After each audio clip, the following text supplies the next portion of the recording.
এর নাম বিশ্বনাথ হালদার, আমার স্বামী। 4 জুলাই বৃহস্পতিবার অ্যাক্সিডেন্ট হয় মিশনপল্লীর মোড়ে, সোনারপুর আসার আগে মিশনপল্লীর মোড়ে অ্যাক্সিডেন্ট হয়।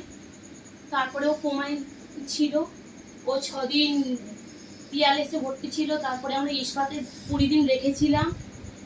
তারপরে ওখানে আর হসপিটাল থেকে আর রাখতে চাইনি, যার জন্য বাড়ি নিয়ে চলে এসেছি। আমরা ভীষণ অসহায়।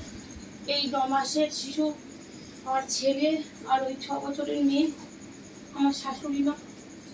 তো যদি আপনারা হাত জোর করে বলছি, যদি কেউ কিছু সাহায্য করতে পারেন সাহায্য করবো। ওর চিকিৎসা করতে অনেক টাকা খরচা হয়ে গেছে, 5 থেকে 6 লাখ টাকার মতো খরচা হয়ে গেছে। এখন একটু একটু জ্ঞান ফিরছে, ওই একটু একটু করে তাকাচ্ছে।